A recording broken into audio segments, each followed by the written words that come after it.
अब इस क्वेश्चन में इसने पूछा है संसदीय कार्यपालिका की 4 विशेषताएं बताइए। संसदीय कार्यपालिका क्या होती है? कार्यपालिका तो एक तो वही होती है कि जो कानून को लागू करती है। किसी भी तरह का कानून हो गया, नीति हो गई या किसी भी तरह का प्रस्ताव हो गया, उसको लागू करना है। अब वो संसदीय क्या होता है कि संसद के अकॉर्डिंग, संसद को देखते हुए किया जाएगा। जैसे हमारा भारत है, उसमें संसदीय प्रणाली मानी जाती है। तो वो कह रहा है कि संसदीय कार्यपालिका जो है उसकी 4 विशेषताएं बताइए कि विशेषताएं क्या क्या होती हैं। तो पहली विशेषता है राजनीतिक एकरूपता। मंत्रालय और कैबिनेट के सभी सदस्य सामान्य रूप से एक ही राजनीतिक दल के सदस्य होते हैं। आमतौर पर वो विधायिका में बहुमत दल से खींचे जाते हैं। दूसरे शब्दों में सरकार के इस रूप में राजनीतिक एकरूपता होती है। अब वो क्या कह रहा है कि कोई सरकार बनी, ठीक है, उस सरकार में एक प्रधानमंत्री होगा, उसका मंत्रालय होगा पूरा, छोटे छोटे मंत्री भी रखे जाएंगे। कैबिनेट में क्या मेन मुख्य मंत्री रखे जाएंगे, जैसे कि आपका गृह मंत्री हो गया, रक्षा मंत्री, ये मुख्यमंत्री होते हैं जो कैबिनेट में माने जाते हैं। तो ये सारे जितने भी मंत्रालय और कैबिनेट होंगे ये एक ही राजनीतिक दल के सदस्य होते हैं, या फिर अगर नहीं भी होते हैं तो जिन दलों के पास बहुमत होता है उनमें से कुछ खींच लिए जाते हैं लोग और उनको मंत्री पद दे दिया जाता है। तो उसमें क्या होता है कि विधायिका में बहुमत दल से खींच लिए, और ज़्यादातर क्या होता है 99% एक ही राजनीतिक दल के ही माने जाते हैं। तो क्या करते हैं कि इनमें राजनीतिक एकरूपता होती है, मतलब कि राजनीति को ढंग से चलाने के लिए, देश को ढंग से चलाने के लिए वो राजनीतिक तौर पर देखभाल कर जो ऐसा व्यक्ति होगा कि जिसको ये मंत्री पद दिया जा सकता है उसी को दिया जाता है। उसमें दल अपने दल का हो तो बहुत अच्छी बात है, नहीं तो अगर बहुमत से ही किसी व्यक्ति विशेष को वोट देकर अगर मतलब मान लिया जाता है कि हाँ चलो इसको भी हम ये वाला मंत्री पद देंगे, तो ऐसे ही राजनीतिक रूप से एक रूपता आपस में रखी जाती है कि बेसिकली क्या है वो देश ढंग से चलना चाहिए। दूसरा है आपका कार्यपालिका और विधायिका के बीच सहयोग। अब कार्यपालिका आपकी क्या है, जो कानून को लागू करती है, विधायिका जो आपका कानून बनाएगी। तो कानून को बनाने वाले और लागू करने वाले दोनों मंत्री हैं। मंत्री विधायिका के नेता और कार्यपालिका के प्रमुख दोनों होते हैं, मतलब कि वो कानून को बनाएंगे भी और कानून को लागू भी करवाएंगे। इसलिए क्या होता है कि शक्तियों के सख्त पृथक्करण का अभाव होता है, यानी कि शक्तियां आपस में सेपरेटली बटी नहीं होती हैं। तो कोई भी कुछ भी काम करता है तो इसमें क्या होता है कि अगर काम ठीक से बटा नहीं होता, शक्तियां ठीक से बटी नहीं होती हैं, तो आपस में जो है वो एकजुटता नहीं रह पाती है और जो होता है कि विवाद होने का चांस जो है वो ज़्यादा हो जाता है। तीसरा आपका क्या होता है, सामूहिक जिम्मेदारी। अब एक ही मंत्री परिषद, एक ही राजनीतिक दल के लोगों में मंत्री परिषद भी आ गए, कैबिनेट भी आ गया, तो क्या होता है एक सामूहिक जिम्मेदारी बन जाती है। उससे क्या होता है कि जब भी कोई मुख्य निर्णय लिया जाता है तो सामूहिक रूप से लिया जाता है। सभी मंत्री एक साथ तैरते या डूबते हैं। इसका मतलब ये है कि कभी देश को चलाएंगे तो यानी कि अब चलेंगे तो साथ साथ चलेंगे, और अगर किसी एक नेता का भी, अब जैसे आगे लिख रहा है कि किसी मंत्री विशेष की गलत नीति के लिए पूरी कैबिनेट जिम्मेदार हो सकती है। मान लीजिए किसी एक मंत्री ने गलत नीति बना दी, उसकी वजह से अगर कोई नुकसान देश को होता है तो उसके लिए पूरी कैबिनेट जिम्मेदार मानी जाती है। इसे संसद में विभिन्न तरीकों से लागू किया जाता है, जैसे अविश्वास मत, निंदा के वोट या सरकारी विधेयक को पारित करने से इनकार करना। यानी कि अब क्या होता है कि अविश्वास मत दे दिया जाता है। मान लीजिए कि अब निंदा के वोट में क्या होगा कि किसी मंत्री ने अगर गलत निर्णय दे दिया, उसकी वजह से पूरी कैबिनेट को नुकसान हुआ, तो एक अविश्वास मत उस व्यक्ति के प्रति बन जाता है कि नहीं, अब उस पर विश्वास नहीं कर सकते इस काम को करने के लिए। लेकिन जिम्मेदारी कौन लेगा? उस जो नुकसान हुआ या उस कानून से जो देश को नुकसान हुआ, जो लोगों को, जनता को नुकसान होगा, उसकी जिम्मेदारी कौन लेगा? पूरी कैबिनेट ही लेगी। चौथा होता है प्रधानमंत्री। संसदीय कार्यपालिका का नेतृत्व कौन करता है? प्रधानमंत्री। ये कैबिनेट टीम के कप्तान होते हैं, बहुमत दल के नेता होंगे, यानी कि नेता बने हैं तभी इनको सबसे ऊंचे पद पर बिठाया गया है। वो अपने मंत्रालय की संरचना का निर्धारण करते हैं, इनके वही डिसाइड करते हैं कि उनके मंत्रालय में कौन कौन मंत्री होगा और कौन कौन सा पद संभालेगा। उसकी सिफारिश पर ही अन्य मंत्री के काम का पर्यवेक्षण और समन्वय होता है। यानी कि उन्हीं की डायरेक्शन पर, यानी कि वही आदेश देंगे या वही सिफारिश करेंगे, तभी कोई अन्य मंत्री के काम का पर्यवेक्षण, यानी कि उसको कोई काम दिया जाएगा या उसके काम को चेक किया जाएगा। अगला क्वेश्चन ये कह रहा है कि अध्यक्षात्मक सरकार में राष्ट्रपति, राज्य और सरकार दोनों का ही प्रधान होता है। अध्यक्षात्मक सरकार कौन सी होती है? अध्यक्षात्मक सरकार वो होती है जिस पर एक अध्यक्ष होता है। जहाँ पर क्या हमारे देश में क्या है, संसदीय कार्य प्रणाली, संसदीय प्रणाली चलती है। संसदीय प्रणाली में क्या होता है, एक संसद होता है, बहुमत होता है, हमारी जनता महत्वपूर्ण होती है। अध्यक्षात्मक प्रणाली में क्या होता है कि एक ही इंसान जो होता है वो सर्वोपरि होता है। जो सबसे अध्यक्ष होगा, जिसे अध्यक्ष बोला जाता है, वही सर्वोपरि होगा, उसी का कानून चलेगा, उसी की नीतियाँ चलेंगी और उसी के आदेशों को माना जाएगा। तो इस प्रणाली में वो कह रहा है कि राष्ट्रपति राज्य और सरकार दोनों का ही प्रधान होता है। ऐसा कैसे? वो कह रहा है कि अध्यक्षात्मक शासन प्रणाली में कार्यपालिका अपनी लोकतांत्रिक वैधता के लिए विधायिका पर निर्भर नहीं रहती है। यानी कि कोई कानून बनाना है तो उस कानून को बनाने के लिए कोई विधायिका पर निर्भर नहीं रहेगा। इस प्रणाली में राष्ट्रपति ही कार्यपालिका और विधायिका का काम करेगा। उसने जो कानून कह दिया वही पारित होगा, वही बनाया जाएगा और वही लागू किया जाएगा। अध्यक्षात्मक शासन प्रणाली में कार्यपालिका और विधायिका एक दूसरे से संबंधित नहीं होते। इस प्रणाली में राज्य का मुखिया और सरकार का मुखिया एक ही व्यक्ति होते हैं। यानी कि क्या होगा कि इस शासन प्रणाली में कार्यपालिका और विधायिका संबंधित नहीं होते। यानी कि कानून बनाना और कानून लागू करने से आपस में कोई लेना देना नहीं होता। कानून बनाना भी राष्ट्रपति के हाथ में है और कानून को लागू करना भी राष्ट्रपति के हाथ में है। यानी कि राज्य का भी मुखिया वही है और पूरी सरकार का भी मुखिया वही है। सर्वोपरि वही है, वही लागू करेगा और वही बनाएगा कानून को। स्थायित्व अध्यक्षात्मक सरकार क्या राष्ट्रपति शासन व्यवस्था में कार्यपालिका अपनी नीतियों और कार्यों के लिए विधायिका के प्रति उत्तरदायी नहीं होती। परिणाम स्वरूप कार्यपालिका निर्धारित समय तक अपना काम करती है। कार्यपालिका वो भी जो लागू करेगी, ठीक है। उसने कोई कानून बनाया, उस कानून को उसने लागू कर दिया, तो वो विधायिका के प्रति उत्तरदायी नहीं है। उसको ये नहीं पूछा जाएगा कि आपने ये कानून गलत बनाया, हम इसको कैसे लागू करें, आपने ये उसमें ये कमी छोड़ दी है। नहीं, वो कोई उत्तरदायी नहीं है। उसने जो कानून बना दिया, कार्यपालिका को सिर्फ उसे लागू करना है और अपना काम करते रहना है। वो उत्तरदायी नहीं है किसी के भी प्रति। शक्तियों का स्पष्ट विभाजन अध्यक्षात्मक शासन प्रणाली में कार्यपालिका, विधायिका और न्यायपालिका में शक्तियों का स्पष्ट विभाजन किया जाता है। परिणाम स्वरूप लोकतंत्र के तीनों स्तंभों में एक दूसरे का किसी भी प्रकार से हस्तक्षेप नहीं होता। अध्यक्षात्मक शासन प्रणाली में कार्यपालिका, विधायिका और न्यायपालिका, अब उसमें तो क्या होता है, संसदीय कार्य प्रणाली में क्या होता है कि कार्यपालिका एक जैसे सरकार बनी तो कार्यपालिका, विधायिका और न्यायपालिका एक ही राजनीतिक दल के होते हैं, तो उनमें कोई स्पष्ट विभाजन नहीं होता।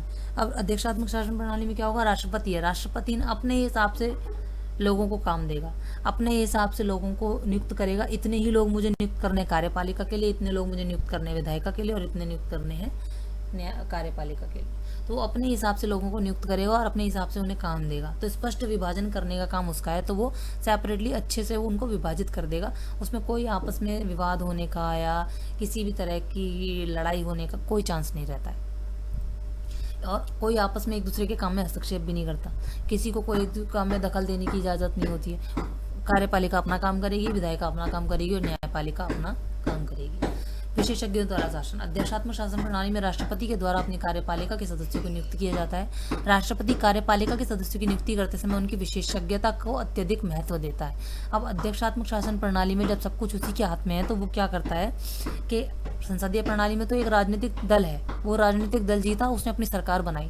अब उस राजनीतिक दल में कुछ विशेषज्ञ हैं या नहीं है, उससे कोई लेना देना नहीं है। और जो कार्यपालिका या विधायिका बनेगी, जो काम करेंगे, उसी राजनीतिक दल के होंगे। उनका विशेषज्ञ होने का या किसी चीज़ में उनकी एक्सपर्टीज है या नॉलेज है या नहीं है, उससे कोई लेना देना नहीं होगा। लेकिन जब अध्यक्षात्मक शासन प्रणाली होती है तो राष्ट्रपति इस बात का ध्यान रखता है कि अगर मैं कार्यपालिका में किसी को कोई काम दे रहा हूं तो उस काम को करने की क्षमता उसके अंदर है, वो उस काम में विशेषज्ञ होगा, तभी मैं उस काम को उसको दूंगा। राजनीतिक प्रभाव से मुक्त न्याय निर्णय अध्यक्षात्मक शासन प्रणाली में राष्ट्रपति और उसकी कार्यपालिका राजनीतिक दबाव या गठबंधन धन जैसी बाधाओं से मुक्त होती है। वो अपने निर्णय स्वयं करता है और कार्यपालिका के माध्यम से कार्यान्वित करवाता है। संसदीय शासन प्रणाली में क्या होता है, कोई मान लीजिए कि कोई एक राजनीतिक दल जीता, उस राजनीतिक दल के जीतने पर मान लो कि उसमें सदस्य कम रह गए या उसमें बहुमत कम रह गया, तो वो क्या करते हैं, गठबंधन कर लेते हैं। दूसरी सरकार से आपस में मिला के, हाथ मिला के तब गठबंधन कराएंगे। उसमें क्या होगा कि आपस में लड़ाइयाँ हो जाती हैं, वाद विवाद हो जाते हैं, डिफरेंसेस आ जाते हैं, अंतर भेद हो जाते हैं। हम यह बात आपकी नहीं मानते, हमें ये नहीं पसंद। लेकिन जब अध्यक्षात्मक शासन प्रणाली होती है तो सब कुछ राष्ट्रपति के राज में चल रहा है, राष्ट्रपति के हाथ में। तो राष्ट्रपति किसी भी तरह के राजनीतिक दबाव और गठबंधन जैसी बाधाओं से मुक्त होता है। जब उसे ही निर्णय लेना है तो उसे गठबंधन करने की जरूरत ही नहीं है और राजनीतिक दबाव का कोई मतलब ही नहीं बनता, क्योंकि वो कोई राजनीतिक दल उसके पास है नहीं। उसी ने निर्णय लेना है, उसी ने लागू करवाना है, अपनी कार्यपालिका को काम उसी ने देना है कि वो काम करेगी। तो उसके ऊपर कोई राजनीतिक दबाव नहीं होता कि मेरे राजनीतिक दल के दूसरे सदस्य मुझे कुछ बोलेंगे या कुछ कहेंगे। तो इसलिए सब कुछ जो होता है वो उसी के हाथ में होता है। राष्ट्रपति की शांतिकालीन शक्तियों का वर्णन कीजिए। शांतिकालीन शक्तियाँ वो होती हैं जब ऐसे समय पर वो शक्तियाँ जो कि एक नॉर्मल आपका समय चल रहा है उसमें, अब जैसे दो समय होते हैं, एक शांतिकालीन हुआ, एक आपातकालीन हुआ। आपातकालीन आपने सुना होगा, इमरजेंसी टाइम जो होता है, एक बार हमारे देश में इमरजेंसी लग भी चुकी है, जैसे मान लो कोई दंगा हुआ या कोई ऐसा आतंकवादी हमला हुआ, तो ऐसी कब जो आपातकाल परिस्थितियां आ जाती हैं उस वक्त राष्ट्रपति की आपातकालीन शक्तियां लागू की जाती हैं। इसके अलावा कोई भी अगर समय होता है, अगर साधारण समय चल रहा है, जैसे नॉर्मल चीज़ें चलती रहती हैं, उसमें क्या होता है कि राष्ट्रपति की अपनी शांतिकालीन शक्तियाँ भी होती हैं। तो उसकी विभिन्न प्रकार की शक्तियाँ होती हैं, जिसमें शक्तियों को यहाँ पर वर्णन किया गया है। जैसे राष्ट्रपति की कार्यपालिका संबंधी शक्तियाँ। अब कार्यपालिका से रिलेटेड उसकी क्या क्या शक्तियाँ हैं? भारतीय संविधान के अनुच्छेद 53 में दी गई है, अनुच्छेद 53 में दी गई है उसकी कार्यपालिका से संबंधित शक्तियां। क्या है कि शक्तियों का वास जो है वो राष्ट्रपति में रहेगा और उन शक्तियों का प्रयोग स्वयं और अपने अधीनस्थ कर्मचारियों के द्वारा करेगा। यानी कि जितनी भी शक्तियां हैं किसी चीज को करने की, वो राष्ट्रपति के हाथ में रहेंगी और वो स्वयं भी उन शक्तियों का प्रयोग कर सकता है या फिर अपने नीचे काम करने वाले कर्मचारियों को भी वो काम करने के लिए कह सकता है। राष्ट्रपति को परामर्श देने के लिए और उसके कार्य में मदद करने के लिए प्रधानमंत्री के नेतृत्व में एक मंत्रिमंडल होगा। राष्ट्रपति मंत्रिमंडल के परामर्श अनुसार ही काम करेगा। अब राष्ट्रपति को परामर्श देने के लिए या उसके काम करने के लिए एक प्रधानमंत्री होता है, जैसे प्रधानमंत्री जी था, प्रधानमंत्री राष्ट्रपति के अधीनस्थ होता है और प्रधानमंत्री का अपना एक मंत्रिमंडल होता है। तो राष्ट्रपति को वो सलाह देते हैं, तो राष्ट्रपति के पास सलाह के लिए पूरा मंत्रिमंडल होता है और वो उनके परामर्श के अनुसार ही काम करते हैं। राष्ट्रपति की वित्तीय शक्तियां क्या होती हैं? वित्तीय मतलब पैसे से रिलेटेड, धन से रिलेटेड। राष्ट्रपति की वित्तीय शक्तियां हैं, राष्ट्रपति द्वारा प्रत्येक वित्तीय वर्ष के आरंभ में संसद के दोनों सदनों के समक्ष वर्ष का आय व्यय विवरण रखवाया जाता है। यानी कि बजट आपने सुना होगा, कभी भी संसद में बजट रखा जाता है, हर साल मार्च में बजट जो है वो पास किया जाता है। यानी कि पूरे देश में पूरे साल में कितना खर्चा हुआ, कितना पैसा आया, कितना पैसा गया, साल में एक बार वो संसद में डिस्कस होता है। राष्ट्रपति की आज्ञा के बिना धन विधेयक, वित्त विधेयक या अनुदान मांगे लोकसभा में प्रस्तुत नहीं की जा सकती। यानी कि कोई भी धन विधेयक पास करना है, किसी चीज़ के लिए पैसा लागू करवाना है, मान लीजिए कोई बड़ा पुल बनवाना है या फिर कोई बड़ा हॉस्पिटल बनवाना है या कोई ऐसा बड़ा धन विधेयक बनवाना है कि कहीं किसी दूसरे देश में पैसा लगाना है, ऐसा कोई धन विधेयक या वित्त विधेयक पास करवाना है तो वो राष्ट्रपति की इजाज़त के बिना लोकसभा में प्रस्तावित नहीं किया जाएगा। भारत की आकस्मिक निधि इसके नियंत्रण में होती है। आकस्मिक निधि का मतलब आकस्मिक होता है अचानक, और निधि होता है खजाना। तो हमारे पास इंडिया के पास जो पैसा है, भारत के पास जो पैसा है, उस भारत में कुछ पैसा जो है वो आपातकालीन परिस्थितियों के लिए रख दिया जाता है कि अचानक कोई ऐसी बाढ़ आ गई या कोई भी ऐसी आपदा आ गई, प्राकृतिक आपदा अगर आ गई, तो उसके लिए भारत के पास एक सेफ में पैसा रखा रहेगा। तो उस आकस्मिक निधि जो वो खजाना है, जो वो पैसा है जो आपातकालीन प्राकृतिक आपदा के लिए रखा हुआ है, वो किसके अंडर में होता है, किसके शासन में रहेगा? वो राष्ट्रपति के शासन, जिसमें से व्यय करने के लिए वो धनराशि दे सकता है, यद्यपि इसके द्वारा संसद द्वारा स्वीकृति आवश्यक है। वो इसके लिए इसमें से धन निकाल के दे सकता है, हालांकि ये सिर्फ आपातकालीन परिस्थितियों के लिए, लेकिन फिर इसमें से पैसा दे सकता है, लेकिन इसके लिए उसे संसद की स्वीकृति चाहिए होगी। संसद अगर कह देगी कि हाँ ठीक है आप इसमें से पैसा निकाल के दे सकते हो, तो संसद द्वारा अगर बहुमत मिलेगा तो राष्ट्रपति इसमें से पैसा निकाल के दे सकता है। राष्ट्रपति की न्यायिक शक्तियां, यानी कि न्याय से रिलेटेड जो शक्तियां होती हैं। न्यायपालिका के संबंध में भी राष्ट्रपति को शक्तियां दी गई हैं। क्या शक्तियां हैं? सर्वोच्च न्यायालय के समस्त न्यायाधीशों की नियुक्ति राष्ट्रपति करता है, यानी कि जो आपका सुप्रीम कोर्ट होता है, सुप्रीम कोर्ट के जितने भी जज होंगे उन सबकी नियुक्ति कौन करेगा? राष्ट्रपति। भारत के राष्ट्रपति के सभी राष्ट्रों के अध्यक्ष के समान न्यायिक विशेषाधिकार मिले हुए हैं। वह न्यायालय द्वारा दंडित किसी अपराधी को क्षमादान दे सकते हैं, दंड को स्थगित कर सकते हैं, रोक सकते हैं या कम कर सकते हैं। यानी कि राष्ट्रपति के पास जितने भी राष्ट्र के अध्यक्ष होते हैं उसके समान ही न्यायिक शक्तियां दी होती हैं। तो जैसे अगर सुप्रीम कोर्ट ने या हाई कोर्ट ने किसी अपराधी को ऐसी सज़ा दी है जो कम करवाना चाहते हैं या ऐसी कोई है जिसमें कम की जा सकती है, तो राष्ट्रपति के पास ये अधिकार होता है कि वो किसी भी अपराध की जो सज़ा दी गई है उस दंड को कम कर सकते हैं, क्षमा भी कर सकते हैं, टाल सकते हैं या फिर रोक सकते हैं। राष्ट्रपति के पास ये अधिकार होता है। राष्ट्रपति की विधायी शक्तियां, यानी कि कानून बनाने से रिलेटेड उनके पास क्या शक्तियां होती हैं? उसे संसद सदनों के अधिवेशन बुलाने और लोकसभा को भंग करने का अधिकार है, यानी कि वो कभी भी संसद का अधिवेशन बुला सकते हैं और अगर कोई लोकसभा का अधिवेशन उन्होंने रख दिया और वो किसी वजह से वहाँ उपस्थित नहीं हो सकते तो वो उस अधिवेशन को भंग भी कर सकते हैं, यानी कि कैंसिल कर सकते हैं। आवश्यक होने पर वो दोनों सदनों के संयुक्त अधिवेशन को भी बुला सकते हैं, यानी कि राज्यसभा और लोकसभा का संयुक्त एक साथ अधिवेशन बुलाना हो अगर तो वो साथ में भी बुला सकता है। लोकसभा निर्वाचन के बाद और प्रत्येक वर्ष के प्रथम सत्र में राष्ट्रपति संसद के संयुक्त अधिवेशन को संबोधित करता है। राष्ट्रपति के अभिभाषण पर दोनों सदनों में चर्चा होती है। मान लीजिए लोकसभा का निर्वाचन हुआ, नई सरकार बनी, 5 साल बाद जो वोट पड़े, वोट पड़ने में आपकी सरकार ही चेंज हो गई, नई सरकार बनी। अब नई सरकार जब बनी है तो उस सरकार में जो मंत्रिमंडल बना है उसको एक बार जो है वो राष्ट्रपति संबोधित करेगा। जैसे आप किसी नई क्लास में जाते हो, आपकी क्लास पूरी चेंज हो गई, आपके साथ पढ़ने वाले बच्चे चेंज हो गए, ठीक है, जैसे स्ट्रीम चेंज हो जाती है 11th में, बच्चे चेंज हो गए, आपके पास पूरा वो बदल गया, या आपकी क्लास चेंज हो गई, आप कहीं और बैठते थे आप कहीं और बैठोगे, और आपके प्रिंसिपल भी चेंज हो गए, या आपके प्रिंसिपल वही पुराने आप चेंज हो गए, आप दूसरे स्कूल में चले गए, तो एक बार आपके प्रिंसिपल आपकी क्लास में आके मिलते हैं ना। तो इसी तरह से क्या होता है कि राष्ट्रपति एक बार आके सबको संबोधित करता है कि हाँ नई सरकार बनी है तो हम आके एक बार देख लें। तो वो संयुक्त अधिवेशन बुलाकर एक बार उन्हें संबोधित करता है, और जिसमें दोनों सदनों पर भी विभिन्न बातों पर चर्चा होती है। संसद के किसी भी सदन को वो संदेश भेज सकता है। राष्ट्रपति संसद द्वारा पारित विधेयकों को स्वीकृति भी प्रदान करता है। बिना इसके कोई भी विधेयक विधि का रूप नहीं ले सकता। यानी कि वो संसद के किसी भी सदन को संदेश भेज सकते हैं कि हमें सदन का वही अधिवेशन बुलाना है, तो वो किसी भी सदन को संदेश दे सकते हैं कि मुझे सदन का अधिवेशन बुलाना है, मान लीजिए 2 महीने बाद, तो उनको 2 महीने बाद आना पड़ेगा। और वो उन संसद ने जो विधायक पारित कर दिए उसकी जो लास्ट स्वीकृति होगी, जो आखिरी अनुमति मिलेगी, वो राष्ट्रपति देगा। बिना राष्ट्रपति की स्वीकृति के कोई भी विधेयक जो पास हो गया, मान लीजिए दोनों सदन में ही पास हो गया, लेकिन वो कानून का रूप तब तक नहीं लेगा जब तक उसको राष्ट्रपति की इजाजत नहीं मिलेगी। अगला क्वेश्चन है, राष्ट्रपति के 2 विशेषाधिकारों की व्याख्या कीजिए। राष्ट्रपति को कई सारे विशेषाधिकार में मिले होते हैं, उनमें से कुछ विशेषाधिकार कैसे होते हैं, जैसे अब ये कह रहा है कि संवैधानिक रूप से राष्ट्रपति को सभी महत्वपूर्ण मुद्दों और मंत्रिपरिषद की कार्यवाही के बारे में सूचना प्राप्त करने का अधिकार है। अब क्या है कि संवैधानिक रूप से राष्ट्रपति कभी भी कह सकता है कि मंत्रिपरिषद क्या क्या काम कर रहा है, या ऐसे ये जो मुद्दे थे जिस पर काम करना था उस पर आपकी मंत्रिपरिषद ने क्या क्या काम किया, उस पर अगर उसको जानकारी चाहिए होगी तो प्रधानमंत्री का ये कर्तव्य है कि वो राष्ट्रपति द्वारा मांगी हुई सभी सूचनाएं उसे इकट्ठी करके देगा। राष्ट्रपति प्रधानमंत्री को पत्र लिखेगा कि मुझे ये जानकारी चाहिए, और वो जानकारी प्रधानमंत्री अपने मंत्रिमंडल से इकट्ठी करेगा और अपने राष्ट्रपति को देगा। इसके अतिरिक्त कम से कम 3 अन्य अवसर पर वो अपने विशेषाधिकार, इसके अलावा 3 अन्य अवसर पर उन्हें विशेषाधिकार अपने बताए हैं कि राष्ट्रपति के कहाँ कहाँ विशेषाधिकार होते हैं। राष्ट्रपति मंत्रिपरिषद की सलाह को लौटा सकता है और उसे अपने निर्णय पर पुनर्विचार करने के लिए कह सकता है। ऐसा करने में वह अपने विवेक का प्रयोग करता है। जब राष्ट्रपति को ऐसा लगता है कि सलाह में कुछ गलती है या कानूनी रूप से कुछ कमियां हैं और फैसला देश के हित में नहीं है, तो वो मंत्रिपरिषद से अपने निर्णय पर पुनर्विचार करने के लिए कह सकता है। यद्यपि मंत्रिपरिषद पुनर्विचार के बाद भी उसे सलाह दोबारा दे सकती है और तब राष्ट्रपति से मानने के लिए बाध्य होगा। तथापि राष्ट्रपति के द्वारा पुनर्विचार का आग्रह अपने आप में काफी मायने रखता है। अतः यह तरीका है कि जिसमें राष्ट्रपति अपने विवेक के आधार पर अपनी शक्ति का प्रयोग करता है।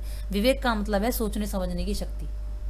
अगर कोई प्रस्ताव राष्ट्रपति के पास इजाजत के लिए गया, मंत्रिपरिषद ने किसी काम में उसे सलाह दी राष्ट्रपति को, और राष्ट्रपति को ऐसा लग रहा है कि ये जो सलाह इन्होंने दी है ये देश के हित में नहीं है, या इसमें कानून के मुताबिक कुछ कमियां हैं, या इसको चेंज किया जा सकता है, या इसमें कुछ गलती है, तो वो वापस कर सकता है कि आप इस पर दोबारा विचार करिए, दोबारा विचार करके इसको ठीक करके फिर मुझे दोबारा दीजिएगा।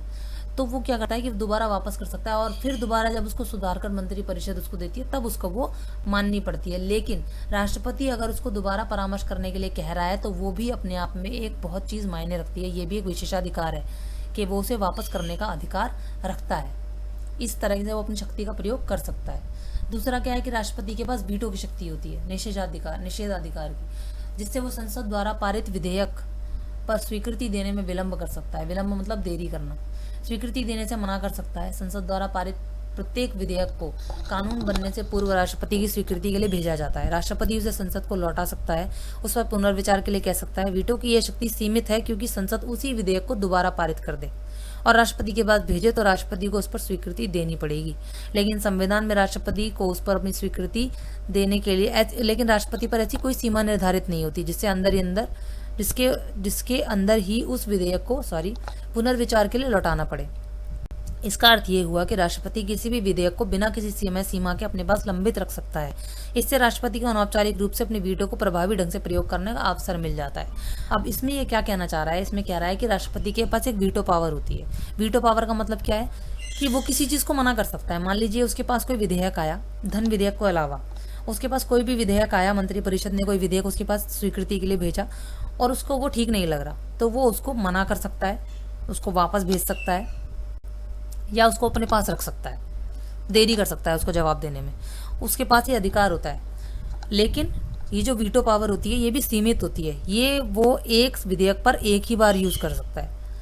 अगर उसने किसी विधेयक के ऊपर ये वीटो पावर अपनी लागू की और उसको वापस भेज दिया या मना कर दिया और मंत्री परिषद ने उसमें कुछ सुधार करके दोबारा उसको सबमिट कर दिया सेम, तो उसको वो उस पर स्वीकृति देनी पड़ेगी। लेकिन इसमें अधिकार क्या है कि उसको कोई समय सीमा निर्धारित नहीं है। मान लो मंत्री परिषद ने दोबारा वही भेज दिया उसको, लेकिन वो उसको भी रोक के रख सकता है। ये वीटो पावर के अंदर नहीं आता। वीटो पावर में सिर्फ मना करना, रोक दिया या वापस भेज दिया कि नहीं ये सही नहीं है। लेकिन अपने पास रखने के लिए वो कितने भी टाइम तक रख सकता है, इसकी कोई मनाही नहीं है। वो अपने पास कितने भी समय तक उसको रख सकता है कि पुनर्विचार के लिए मैं सोचूंगा, मैं अभी विचार कर रहा हूँ इसके ऊपर, वो रख सकता है। ये उसका विशेषाधिकार है कि वो अपने पास बिना किसी समय सीमा के किसी भी विधेयक को रख सकता है। इस तरह से क्या होता है कि अनऑफिशियली, अनौपचारिक रूप से उसको अपनी वीटो पावर लागू करने का मौका मिल जाता है। तीसरे प्रकार के विशेषाधिकार में राजनीतिक परिस्थितियों के कारण होता है। यहाँ 3 कारण बता दिए आपको, 2 पूछे जाएंगे, आप 2 आराम से बता सकते हो। औपचारिक रूप से राष्ट्रपति प्रधानमंत्री की नियुक्ति करता है। सामान्यतः अपनी संसदीय व्यवस्था में लोकसभा के बहुमत दल के नेता को प्रधानमंत्री के रूप में नियुक्त किया जाता है, इसलिए उसकी नियुक्ति में राष्ट्रपति को विशेषाधिकार का कोई प्रश्न नहीं है। लेकिन उस परिस्थिति की परिकल्पना करें जिसमें चुनाव के बाद भी किसी नेता के लोकसभा में बहुमत प्राप्त ना हो, 2 या 3 नेता ये दावा करें कि उन्हें लोकसभा में बहुमत प्राप्त है, तो क्या होगा? तब राष्ट्रपति को निर्णय करना पड़ेगा कि किसको प्रधानमंत्री नियुक्त करे। इस परिस्थिति में राष्ट्रपति को अपने विशेषाधिकार का प्रयोग करके निर्णय लेना होता है कि किसे बहुमत का समर्थन प्राप्त है, कौन सरकार बना सकता है और चला सकता है। अब इस पूरी बात का ये मतलब है कि राष्ट्रपति जो है प्रधानमंत्री की नियुक्ति करता है, ठीक है। राष्ट्रपति के पास अधिकार होता है कि वो प्रधानमंत्री चुनता है।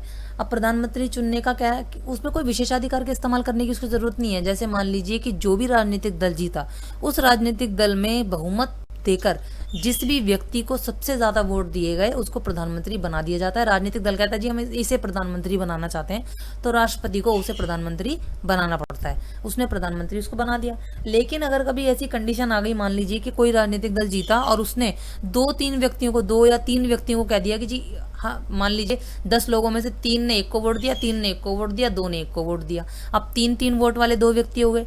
अब इन दोनों व्यक्तियों में से दोनों तो प्रधानमंत्री बन नहीं सकते, तो इस वक्त यहाँ पर राष्ट्रपति का विशेषाधिकार आ जाता है कि यहाँ पर राष्ट्रपति डिसाइड करेगा कि इन दोनों में से कौन सरकार चलाने लायक है, कौन सरकार बनाने लायक है, किसको प्रधानमंत्री बनाया जा सकता है। यहाँ पर राष्ट्रपति का जो है विशेषाधिकार आ जाता है कि वो प्रधानमंत्री तब चुने। अगला क्वेश्चन है, प्रधानमंत्री की नियुक्ति में राष्ट्रपति अपनी मर्जी नहीं चला सकता, क्यों? मैं आपको ऊपर ये बता ही चुकी हूँ। वैसे इसमें यही होता है कि औपचारिक रूप से राष्ट्रपति प्रधानमंत्री की नियुक्ति करता है, लेकिन क्या होता है सामान्यतः संसदीय व्यवस्था में लोकसभा के बहुमत दल के नेता को प्रधानमंत्री के रूप में नियुक्त किया जाता है, इसलिए उसकी नियुक्ति में राष्ट्रपति के विशेषाधिकार का कोई प्रश्न नहीं है। जो ऊपर मैंने आपको समझाया है वही आंसर आप यहाँ पे भी लिख सकते हो। यहाँ पर मेन क्या होता है कि प्रधानमंत्री का जो नियुक्ति होती है वो टोटली बहुमत पर निर्भर करती है कि राजनीतिक दल जो जीता है वोटों से, उस राजनीतिक दल में जिसको भी बहुमत दिया जाता है, जिस व्यक्ति को भी बहुमत मिलेगा, उस राजनीतिक दल को वो राजनीतिक दल उस व्यक्ति को नॉमिनेट कर देगा कि हम इसको प्रधानमंत्री बनाना चाहते हैं, और राष्ट्रपति को उसे प्रधानमंत्री बनाने के लिए नियुक्त करना पड़ेगा। तो इसमें टोटली क्या होता है कि बहुमत होता है। और ये भी आप कंडीशन इसमें लिख सकते हो कि मान लीजिए कि अगर कहीं पर ऐसे 2 व्यक्ति आ जाते हैं या 3 व्यक्ति आ जाते हैं जिनको बहुमत मिल गया, तो राष्ट्रपति ऐसे में अपने विशेषाधिकार का इस्तेमाल करके ये डिसाइड कर सकता है कि किसको प्रधानमंत्री बनाना है या किसको नहीं बनाना है। राष्ट्रपति के पास ये पावर होती है। तो लेकिन डायरेक्टली राष्ट्रपति का कोई लेना देना नहीं है प्रधानमंत्री की नियुक्ति से। उसे लेटर, अपॉइंटमेंट लेटर वाली बात हो जाती है। अपॉइंटमेंट लेटर उसे देना पड़ेगा। जिस राजनीतिक दल ने नॉमिनेट करके कह दिया कि जी हम इसे प्रधानमंत्री बनाना चाहते हैं, उसे राष्ट्रपति को प्रधानमंत्री बनाने के लिए उसको शपथ दिलवानी है। बस राष्ट्रपति का इतना ही काम होता है। उसका प्रधानमंत्री की नियुक्ति में कोई डायरेक्ट लिंक नहीं होता। डायरेक्ट लिंक कहाँ आता है? जब 2 लोग बहुमत वाले हों, जहां पर राष्ट्रपति को विशेषाधिकार इस्तेमाल करना पड़ेगी। अब इन दोनों में से किसको चुनूं प्रधानमंत्री बनाने के लिए, वहां पर राष्ट्रपति का काम होता है। अदरवाइज प्रधानमंत्री की नियुक्ति में राष्ट्रपति का डायरेक्टली कोई काम नहीं है। अगला क्वेश्चन, प्रधानमंत्री राष्ट्रपति तथा संसद के बीच एक सेतु का काम करता है, स्पष्ट करिए। ये कह रहा है कि प्रधानमंत्री राष्ट्रपति और संसद के बीच एक कॉमन पॉइंट का काम करता है। ये कैसे? भारत में मंत्री परिषद है जिसमें लगभग 50 से 60 सदस्य हैं। इन सदस्यों में 15-20 सदस्यों को कैबिनेट मंत्री के रूप में नियुक्त किया जाता है और वो कैबिनेट बनाते हैं। परिषद के प्रमुख होने के नाते मंत्रिमंडल के भी प्रमुख होते हैं। प्रधानमंत्री की नियुक्ति स्वयं राष्ट्रपति द्वारा की जाती है। मंत्रिमंडल की नियुक्ति भी राष्ट्रपति द्वारा की जाती है, लेकिन यह केवल प्रधानमंत्री की सलाह और सिफारिशों द्वारा की जाता है। इस प्रकार हम कह सकते हैं कि प्रधानमंत्री के बिना मंत्रिमंडल मौजूद नहीं हो सकता। प्रधानमंत्री राष्ट्रपति और मंत्रिमंडल के बीच एक कनेक्टिंग लिंक यानी कि सेतु का काम भी करता है। भारतीय संविधान के अनुच्छेद 78 के तहत यह प्रधानमंत्री का संवैधानिक दायित्व है कि संघ के मामलों में संबंधित मंत्रिमंडल के सभी निर्णयों यहाँ तक कि कानून के प्रस्तावों को राष्ट्रपति को सूचित करेगा। प्रधानमंत्री को उन सभी मामलों पर विचार के लिए राष्ट्रपति के पास प्रस्तुत करना होता है जिन पर मंत्रिमंडल निर्णय ले रहा है। प्रधानमंत्री से यह भी अपेक्षित होता है कि जब भी राष्ट्रपति इसके लिए कहेंगे उन्हें संघ के प्रशासन या विधानों के प्रस्तावों से संबंधित जानकारी प्रस्तुत करनी पड़ेगी। यानी कि ये कह रहा है कि प्रधानमंत्री राष्ट्रपति संसद के बीच में कैसे काम करता है। अब जैसा आपको पता है कि राष्ट्रपति प्रधानमंत्री की नियुक्ति करेगा, डायरेक्टली नहीं करेगा, लेकिन राष्ट्रपति प्रधानमंत्री की नियुक्ति करेगा। मंत्रिमंडल को जो शपथ दिलवाएगा या उसको जो लेटर देगा, नियुक्ति पत्र जो देगा, वो भी राष्ट्रपति देगा, लेकिन किसकी सलाह पर देगा? प्रधानमंत्री की सलाह पर। प्रधानमंत्री का राजनीतिक दल है, प्रधानमंत्री डिसाइड कर रहा है, प्रधानमंत्री ये सलाह दे रहा है राष्ट्रपति को कि जी ये वाला हम इसको रक्षा मंत्री बना सकते हैं, इसको हम गृह मंत्री बना सकते हैं, इसको शिक्षा मंत्री बना सकते हैं। ये सलाह प्रधानमंत्री दे रहा है और उसकी सलाह को मानते हुए राष्ट्रपति जो है वो मंत्रिमंडल को नियुक्त करता है और उन्हें नियुक्ति पत्र देता है, शपथ दिलवाता है। ठीक है, पहली बात तो ये हो गई। दूसरी बात ये कि अगर राष्ट्रपति को कोई भी जानकारी चाहिए होती है, किसी भी तरह की इंफॉर्मेशन चाहिए होती है, कोई भी संघ के रिगार्डिंग, राज्य के रिगार्डिंग, राज्य से संबंधित कोई जानकारी चाहिए तो वो किससे मांगेगा? प्रधानमंत्री से मांगेगा। सीधे मंत्रिमंडल से नहीं मांगेगा या किसी मुख्यमंत्री से नहीं मांगेगा, वो प्रधानमंत्री से मांगेगा। राष्ट्रपति प्रधानमंत्री को लेटर लिखेगा, प्रधानमंत्री अपने मंत्रिमंडल से उस जानकारी को इकट्ठा करेगा, फिर वो राष्ट्रपति को देगा। यानी कि दोनों के बीच में मेन कौन हो गया? प्रधानमंत्री। दोनों के बीच में जानकारी का मेन कौन हो गया? देगा वो प्रधानमंत्री। राष्ट्रपति प्रधानमंत्री से मांगेगा, प्रधानमंत्री मंत्रिमंडल से मांगेगा, मंत्रिमंडल प्रधानमंत्री को देगा और प्रधानमंत्री राष्ट्रपति को देगा। दोनों के बीच में प्रधानमंत्री आ गया। तीसरी बात कि जब भी कोई भी प्रस्ताव होगा, जहाँ तक कि किसी भी प्रस्ताव को लागू करना है मान लीजिए, और कोई भी प्रस्ताव मान लीजिए सदन में जो मंत्रिमंडल है वो प्रस्तावित करना चाहते हैं, जब उसको प्रस्तावित करेंगे तो वो प्रधानमंत्री की सलाह लेंगे या प्रधानमंत्री के साथ मिलकर उसको प्रस्तावित करेंगे। उसके बाद जब प्रधानमंत्री उससे सहमत हो जाएंगे, उसके बाद वो राष्ट्रपति तक जाएगा, तो उसमें सलाह कौन देगा? राष्ट्रपति। प्रधानमंत्री बताएंगे राष्ट्रपति को कि ये कानून है, हम प्रस्तावित करना चाहते हैं, या ये ऐसे मंत्रिमंडल के निर्णय हैं, ये इसे हम लागू कराना चाहते हैं। तो प्रधानमंत्री ही राष्ट्रपति तक वो जानकारी सारी की सारी और वो सारे कानून जो है वो पहुँचाएगा। तो इसलिए प्रधानमंत्री जो है वो राष्ट्रपति और संसद के बीच में एक सेतु का काम करते हैं। अगला क्वेश्चन है, गठबंधन के युग के कारण प्रधानमंत्री की शक्ति पर क्या प्रभाव पड़ता है? गठबंधन सरकार क्या होती है? मैंने आपको बताया था, गठबंधन सरकार वो होती है जब एक राजनीतिक दल जीतता है लेकिन उसके पास बहुमत नहीं होता, तो वो दूसरे राज्यों के साथ मिलकर गठबंधन सरकार बना लेते हैं। लेकिन गठबंधन सरकार आने से क्या होता है कि प्रधानमंत्री की भूमिका किस तरह कम हो गई है। मंत्रिमंडल के निर्माण में गठबंधन सरकार के युग में प्रधानमंत्री की भूमिका में हुआस आया है। जैसे मान लीजिए अब दो राजनीतिक दल हो गए, एक राजनीतिक दल जीता लेकिन उसके पास पर बहुमत नहीं था, तो उसने दूसरे के साथ हाथ मिलाकर गठबंधन बना लिया। अब उसमें दो राजनीतिक दल आ गए। अब दो राजनीतिक दल में ये भी विवाद उठ सकता है कि नहीं, हम अपना राजनीतिक दल वाले को प्रधानमंत्री बनाएंगे या हम अपने वाले को बनाएंगे। अब मान लीजिए कोई प्रधानमंत्री चुन भी लिया गया, तो जिस राजनीतिक दल से प्रधानमंत्री चुना गया, दूसरे राजनीतिक दल वाले उसको ना माने या उसकी शक्तियों का अनुसरण पूरी तरह से ना करें, ऐसा भी हो सकता है। विभागों के बंटवारे में भी प्रधानमंत्री और स्वतंत्र निर्णय लेने में सक्षम नहीं रहे। मान लीजिए प्रधानमंत्री ने किसी को काम दिया कि आप ये विभाग संभालो, आप ये विभाग संभालो, लेकिन जो राजनीतिक दल के जो मंत्रिमंडल के लोग हैं वो ये बात नहीं मानते, वो इस बात पर अड़ सकते हैं कि नहीं, हम इस बात को स्वीकार नहीं करते। तो क्या है कि स्वतंत्र निर्णय लेने में सक्षम नहीं रह पाते हैं। गठबंधन सरकार के युग में प्रधानमंत्री राष्ट्रपति और मंत्री परिषद के बीच की कड़ी के रूप में भी भली भांति कार्य नहीं कर पा रहे हैं। अब गठबंधन सरकार क्या होती है? गठबंधन सरकार में दो राजनीतिक दल हो जाते हैं। अब प्रधानमंत्री उसमें से जो बना, अब उससे क्या होगा कि राष्ट्रपति ने मान लीजिए अगर कोई जानकारी मांगी और उसे वो मंत्री परिषद से लेनी है, तो उसके राजनीतिक दल वालों ने मान लीजिए वो जानकारी जल्दी इकट्ठी करके दे दी, लेकिन जो दूसरे राजनीतिक दल के लोग जो गठबंधन से उसकी सरकार में आए हैं, वो अगर जो जानकारी देने में देर लगाते हैं या जानकारी देने में आनाकानी करते हैं, तो उसको क्या होता है कि राष्ट्रपति को जानकारी वो प्रदान करने में या पहुंचाने में टाइम लगता है या उसको परेशानी होती है। तो इस तरह से क्या होता है कि वो पूरी तरीके से मंत्रिपरिषद और राष्ट्रपति के बीच में सेतु का काम ढंग से नहीं कर पाता। प्रधानमंत्री के संसदीय नेतृत्व में भी कमी आई है। गठबंधन सरकार के युग में प्रधानमंत्री को संसदीय कार्य व्यवहार के लिए अपने सहयोगी पर निर्भर रहना पड़ता है। अब उसमें क्या है कि कोई कानून लागू कराना है, कोई विधेयक पास कराना है, कुछ डिस्कशन करना है, तो उसके लिए क्या होता है कि किसी भी प्रकार के संसदीय कार्य करने के लिए उसको स्वतंत्र रूप से वो अपना राजनीतिक दल हो तो स्वतंत्र रूप से वो कह सकता है कि नहीं आपको ये काम करना है, उसे मानना पड़ेगा। लेकिन गठबंधन सरकार में क्या होता है कि उस पर वो डिपेंड होते हैं, उस पर वो निर्भर होते हैं। अगर वो गठबंधन सरकार जाए तो सरकार गिर जाएगी। तो इसलिए क्या होता है कि उस पर निर्भर रहता है, तो उसको निर्भर रहना पड़ता है कि वो मेरे साथ काम करेगा, सहयोग के साथ रहेगा मेरे साथ, तब वो प्रॉपरली जो विधेयक है या जो कानून है, जो काम है, कार्यकारी जो निर्णय है वो ढंग से हो पाएंगे। गठबंधन सरकार में दलों के समन्वय नीति भी प्रधानमंत्री के नियंत्रण में रहती है। यानी कि जिस तरह से जो भी जिस विभाग को जो काम दिया गया है वो ठीक से हो रहा है या नहीं, उस तरह समन्वय उसका प्रॉपर तरीके से हो रहा है या नहीं, वो अपने अधीनस्थ से ठीक तरह से काम करवा पा रहे हैं या नहीं, ये चीज़ें भी प्रधानमंत्री के नियंत्रण में रहती है। लेकिन उनमें